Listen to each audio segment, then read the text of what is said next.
Hi, I'm Anna Jones. This month's simple supper is Traybake sweet potato nachos. I make them weeknights, but I also make them when I have a crowd of people coming round. They've got lovely black beans cooked with cinnamon and chili, roasted golden sweet potatoes, a quick salsa and some guacamole, and I serve them in the middle of the table for everyone to dig in. They are super popular.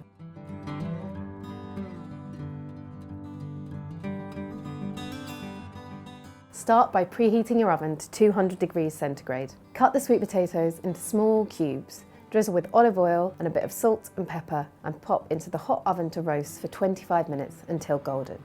Cut your tortillas into tortilla chip shaped pieces. Put them onto a large baking tray, making sure they don't overlap too much. Drizzle them with olive oil, salt and pepper and a little bit of smoked paprika. Put the tortillas into the hot oven for 15 minutes until nicely browned.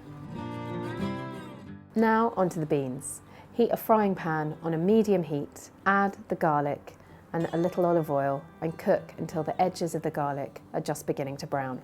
Add the cinnamon, cumin and chili and stir for another minute to gently toast the spices. Add the beans and their liquid, bring to a simmer and cook for 10 to 15 minutes until the liquid has thickened but the beans are still holding their shape. Finally, season the beans with salt and pepper and keep warm. While the beans are cooking, you can get on with some other jobs. To make your salsa, chop your tomatoes on a big board. Pile the chili and coriander on top with a good sprinkling of salt and pepper, then chop this all together.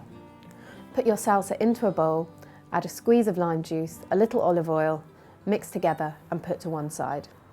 So the last thing we need to make is the guacamole. Peel your avocado, remove the stone and mash in a bowl with a little salt and lime juice. Once the sweet potatoes and tortillas are cooked, take them out of the oven and set your grill to high. So now put your nachos together. Scatter the tortillas with the beans, the sweet potatoes, top with the cheese and then put under the grill until the cheese is bubbling and melting. Serve your nachos in the middle of the table with the bowls of guacamole and salsa for everyone to dig in.